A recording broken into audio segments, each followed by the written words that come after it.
Assalamualaikum and good day to everyone. This is chapter 8, Induced Voltages and Inductance. Take a look at the figure. The apparatus consists of a coil connected to a switch and a battery. We call this coil the primary coil and the corresponding circuit the primary circuit. The coil is wrapped around an iron ring to intensify the magnetic field produced by the current in the coil. A secondary coil at the right is wrapped around the iron ring and is connected to an ammeter. The corresponding circuit is called the secondary circuit. It's important to notice that there is no battery in the secondary circuit. When the switch in the primary circuit is suddenly closed, the ammeter measures a current in the secondary circuit and then returns to zero. When the switch is opened again, the ammeter reads a current in the opposite direction and again returns to zero. Finally, whenever there is a steady current in the primary circuit, the ammeter reads zero. From such observations, Michael Faraday concluded that an electric current could be produced by a changing magnetic field. The current produced in the secondary circuit occurs for only an instant while the magnetic field through the secondary coil is changing. In effect, the secondary circuit behaves as though a source of EMF were connected to it for a short time. We say that an induced EMF is produced in the secondary circuit by changing magnetic field. Changing magnetic fields always induce electric fields, but there are situations where the magnetic field is constant, but still an induced electric field is produced. The best example of this is an electric generator.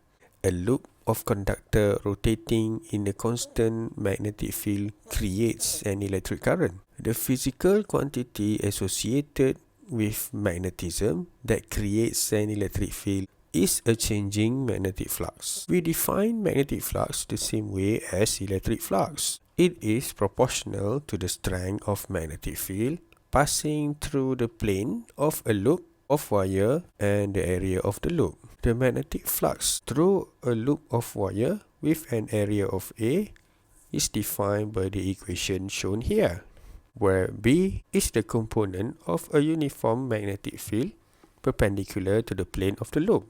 As in figure A, the theta is the angle between B and the normal to the plane of the loop. From our equation, you can see that the magnetic flux is the magnitude of the part of B that is perpendicular to the plane of the loop times the area of the loop. Figure B is an edge view of the loop and the magnetic field lines through the loop. When the field is perpendicular to the plane of the loop, as in figure A, theta equals to 0 and the magnetic flux has a maximum value. When the plane of the loop is parallel to B, as in figure B, theta equals to 90 degree and the flux is 0.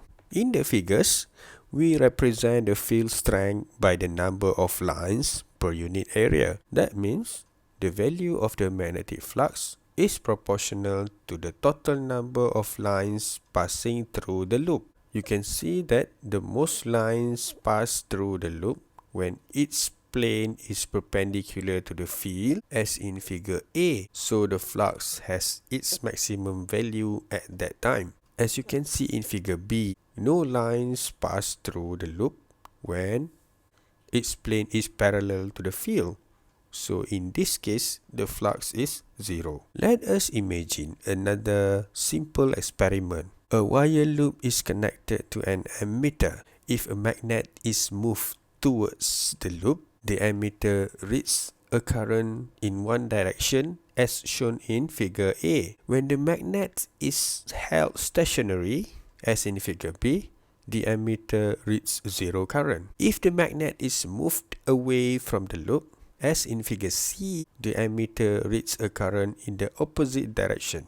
If the magnet is held stationary and the loop is moved either toward or away from the magnet, the ammeter also reads a current. From these observations, we can conclude that a current is established in the circuit as long as there is relative motion between the magnets and the loop. The same experimental results are found whether the loop moves or the magnet moves. We can call such a current an induced current because it is produced by an induced EMF. It turns out that instantaneous EMF induced in the circuit equals the negative of the rate of change of magnetic flux with respect to time through the circuits. This is Faraday's law of magnetic induction. If a circuit contains n tightly wound loops and the magnetic flux through each loop changes by the amount of delta phi b during the interval of delta t, the average EMF induced in the circuit is shown here. Because phi b equals to BA cos theta, change of any of the vectors B, A or theta with time produces an EMF. The minus sign in our equation is included to indicate the polarity of the induced EMF. This polarity determines the direction of the current in the loop and is given by Lenz law. Lenz law say that if the magnetic flux through a loop is becoming more positive, then the induced EMF creates a current and associated magnetic field that produces negative magnetic flux. You might think this counter-magnetic field created by the induced current, called B induced, will always point in the direction opposite the applied magnetic field. But that is only true half the time. The graph in the bottom shows that the magnitude of the magnetic field shrinks with time, which means that the flux of B is shrinking with time. So the induced field will actually be in the same direction as B. In effect, B induced shorts up the field B, slowing the loss of flux through the loop. The direction of the current can be determined by right-hand rule number 2. Point your right thumb in the direction that will cause the fingers on your right hand to curl in the direction of induced field. In this case, that direction is counterclockwise. Remember, inside the loop is where it's important for the induced magnetic field to be pointing up. In figure A, the north pole of the magnet moves towards the coil. Let us choose the normal direction to the right, and the magnetic flux through the coil due to the magnet is positive and increases with time. A negative flux to the left must be created by the induced current in the coil, so the induced magnetic field must also point to the left, as shown in figure B. Imagine curling the fingers of your right hand around the coil so they point through the coil to the left. Your right thumb then points upward, indicating the induced current is counterclockwise as viewed from the left side of the loop. Now we are going to look at a particular application of Faraday's law in which a so-called motional EMF is produced. It is the EMF induced in a conductor moving through a magnetic field.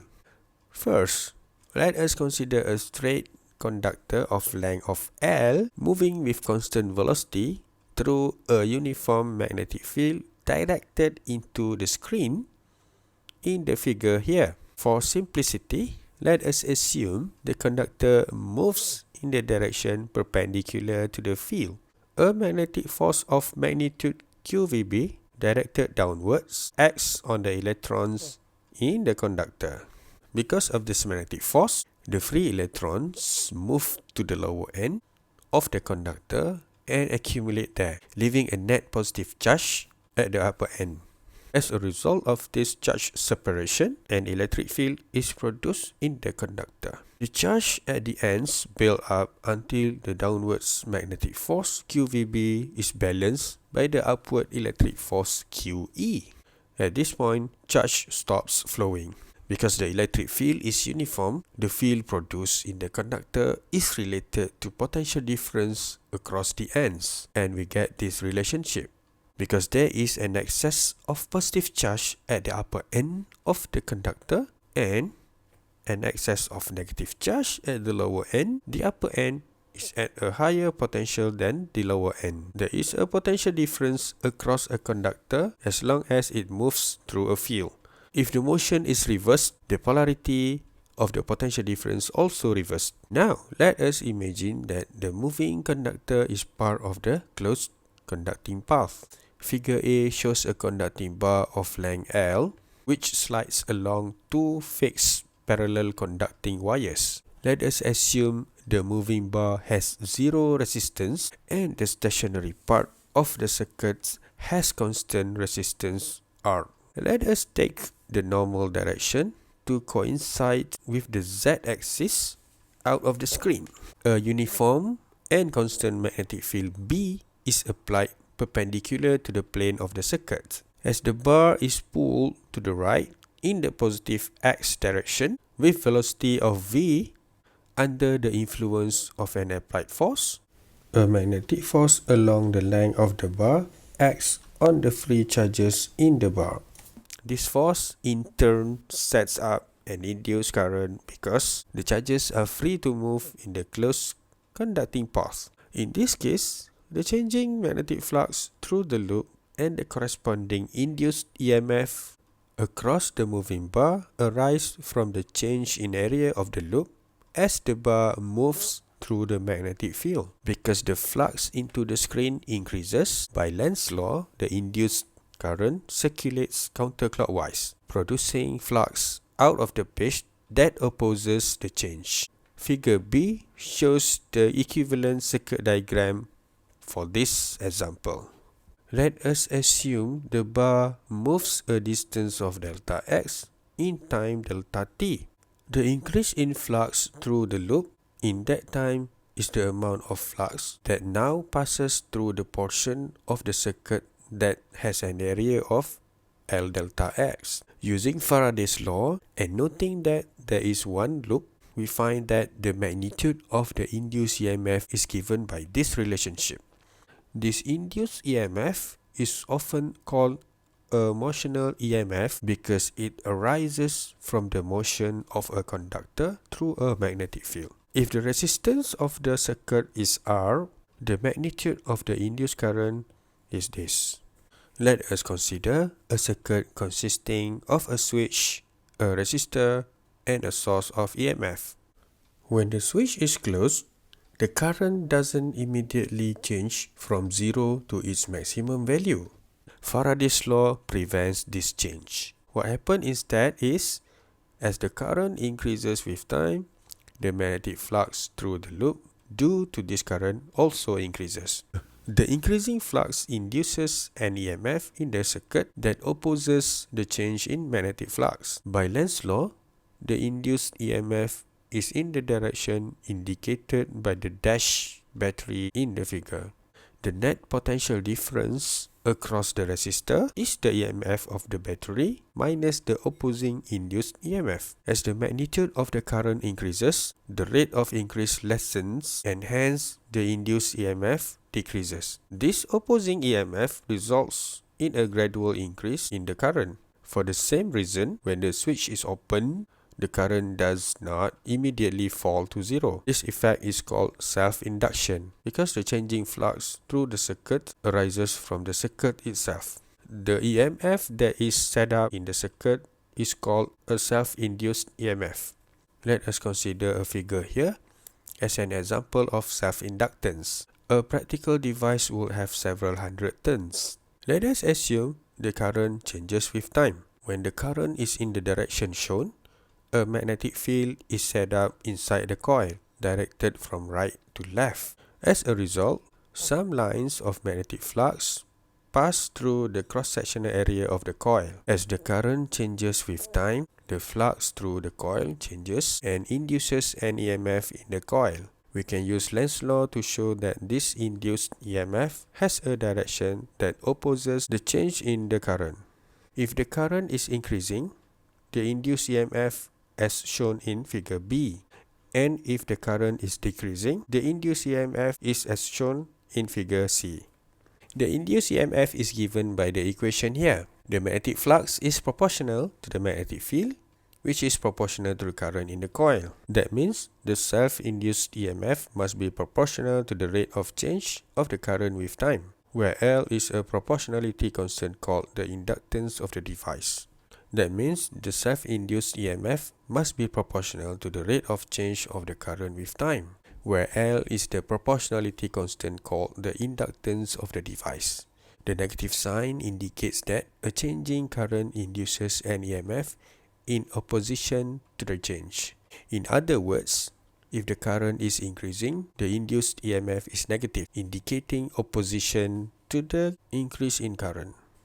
Likewise, if the current is decreasing, the sign of the induced EMF is positive, indicating that EMF is acting to oppose the decrease. The inductance of a coil depends on, among other things, the cross-sectional area of the coil. The SI unit of inductance is Henry with capital H, which is equals to 1 volt-second per ampere. Let us equate our two expressions for the EMF. As a result, we can have the expression for L. The EMF induced by an inductor prevents a battery from establishing an instantaneous current in the circuit. The battery has to do work to produce a current. We can think of this needed work as energy stored in the inductor in its magnetic field. The energy stored by an inductor is given here. Notice that the result is similar in form to the expression for the energy stored in a charge capacitor. That's all for chapter 8. Thank you.